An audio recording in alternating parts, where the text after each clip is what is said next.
Oscar Robertson was the consummate all-around basketball player. He averaged a triple-double. He inspired people that were 6'5" and under to do the kinds of things that they do. You know, the Russell Westbrooks of the world, you know, going after rebounds and things. That was unheard of.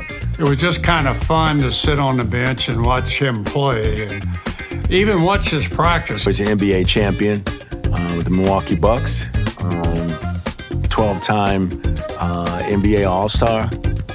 He did win Rookie of the Year and Most Valuable Player. We knew right away that he was one of the greatest players ever. But Oscar's prowess on the court underscores who he truly is as a man. He was a leader, and he knew where he wanted to go. His assist record shows that he's worried about other people. Welcome to BYU Radio's Big Stories, telling the amazing and inspiring tales from the Big 12 and beyond. I'm your host, Cleon Wall. Our episode, Oscar Robertson, Lead by Example. My background started in Charlotte, Tennessee, on a little farm, maybe 11 or 12 acres that my grandfather had. When Oscar was young, his family moved to Indianapolis, where his parents worked a lot. My father had 2 jobs. My mother, she was working all over the place, and I'd get up and never see them till late at night. Sometimes didn't see my father. He had 2 jobs. I'd go to sleep, boom. Get up the next day, he's already gone. Growing up, Oscar spent more time around his grandfather than he did his father. I used to spend all my summers with him. We read the Bible every night. Had to go to church every Sunday, and you stayed in the church all day. You didn't go up there and stay a couple hours and come home. He learned a lot on his grandfather's farm in Tennessee, including resilience. He just told you the truth about things. He said, you know, things are going to happen in your life you don't understand. You said you have to understand and get better with it. But Oscar learned to love the game of basketball back in Indianapolis. I was starting to play basketball. I had an older brother that was playing basketball, but Chris was at his high school there. And I just used to imagine throwing balls in the basket, counting down the seconds, 5, 4, 3, 2, 1, boys, good. You know, those kind of things, which almost all kids do when they first start playing basketball. Oscar's mother was working as a housekeeper for a family who was discarding a well-worn basketball, which she brought home. And she called me in the house and said, I got something for you. She gave me a basketball. I just looked at her, I said, thank you, and I hugged her. I was so happy, it was unbelievable. You know what I mean? Because nobody had a basketball around there. Julian Gibson, a Robertson family friend, and one of the people who is part of the public relations squad for Team Oscar Robertson, has his own take on the story. We all have this feeling for our child's future, and I believe that basketball was spiritual because it was a gift in the present during that time that she knew would make a better future, and she knew it was going to change the future when she gave him that ball. Oscar eventually won 2 high school basketball championships at Crispus Attucks High School and then chose to attend the University of Cincinnati. I don't even know why I picked Cincinnati, other than them having a business. I want to get a business degree there. I was the first black to play there.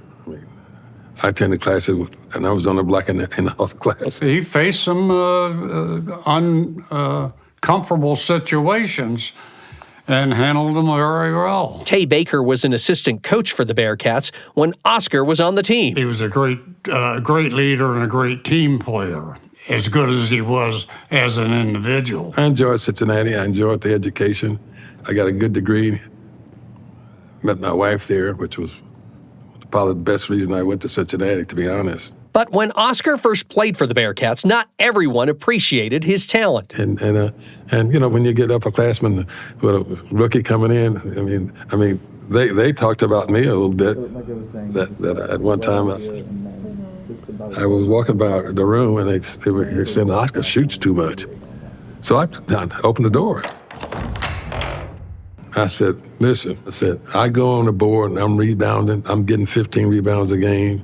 And I'm playing defense, and so if I want to shoot, I'm going to shoot that. So you don't have to pass to me. But you know, it was probably a little jealousy. You know, I was averaging 35 points a game. You know, it overwhelmed me. My name's Carl Bouldin. Oscar was a year ahead of me there. Playing with him every day, I would end up watching him more than paying attention to what I was supposed to be doing half the time, and that was get out of the way. He proved himself every day in practice and on the court. When I was a freshman, the team stayed at University of Houston, stayed at the Shamrock Hilton, and they wouldn't let him stay there.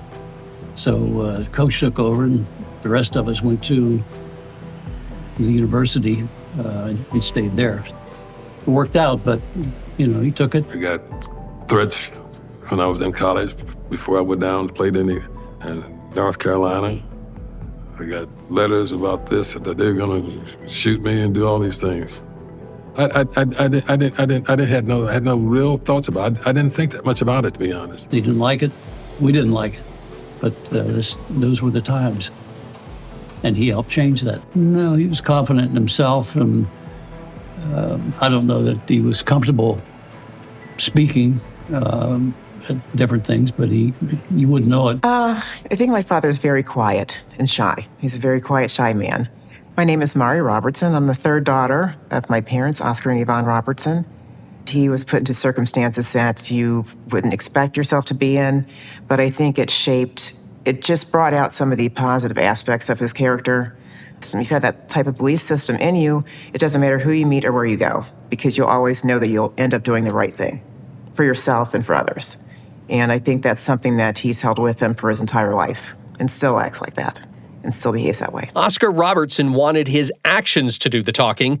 That type of leadership has inspired so many people like Julian Gibson. This is a guy I know to be, he's a spiritual guy. He's a change agent. I was talking to a gentleman, and he's 30-year-old. He said, I think I know who Oscar Robertson is. He's the triple-double king. And I said, yeah, but he was so much more. Because if it were not for Oscar Robertson and the Oscar Robertson rule, these guys wouldn't make the money they make. Free agency would not be what it is, not just for pro basketball, but for sports in particular. So the way I see that is it's allowed a lot of people to make that kind of money and bring their families up out of poverty. I realize I actually honor him more for what he's done off court, because I know he's involved with the Kidney Foundation and things of that nature, and that's what type of guy he is. So that's what he means to me. I felt like he inspired me to be a change agent as well. Hopefully I can explain this. The interviews that he conducts, I would say it's a safety facade, that he protects himself being a shy person and one that's very caring. He hides that, which is a good thing, because, if you don't hide it, then somebody can abuse it all the time. His assist record shows that he's worried about other people, down to, him talking to friends who are ill now and keeping in touch with them and seeing how they're doing way back from when he was in high school or played in middle school. We asked Oscar if he had a motto that inspires him, which could also motivate others. He thought about it for a second and then turned to an old basketball coach for wisdom. I know Jim Valvano, when he contracted cancer, he said they'll never give up. And I would say they'll never give up. Because what's the alternative? So if you got something that you want to do, try it. Do as much as you can to try to get that accomplished. But you need some angels around you sometimes. Some people who are involved in a situation say, hey, by the way, can I help you?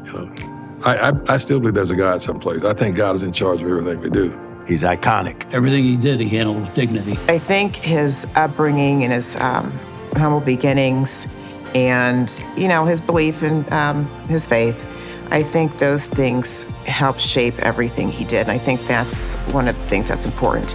You don't have to abandon who you truly are just depending on the situation. And if you trust yourself, that's the other thing, that if you trust yourself and believe in yourself, even if you doubt yourself sometimes, but if you have that underlying faith in yourself, then I think you can persevere through anything. Oscar Robertson, Lead by Example, was produced and written by Cleon Wall. Music and post-production by Finn Morrison. Make sure you watch BYUTV's Big Stories by logging on to BYUSN.com. Big Stories is a production of BYU Radio. We here at BYU Radio not only like telling good stories from around the Big 12, but also stories about the BYU Cougars. So if you want to find out more about the Cougars clad in blue, you can check out the Deep Blue podcast. It's hosted by Jason Shepard. You'll hear from both past and present BYU athletes and coaches. They open up about their personal journeys, challenges, and triumphs. Deep Blue offers a unique glimpse into the lives of these remarkable individuals, showcasing sides of them you won't find anywhere else. It's a podcast that not only brings you closer to the Cougars, but also uplifts and inspires with every episode. Don't miss out. Download and subscribe to Deep Blue wherever you get podcasts, or you can always find it on the BYU radio app.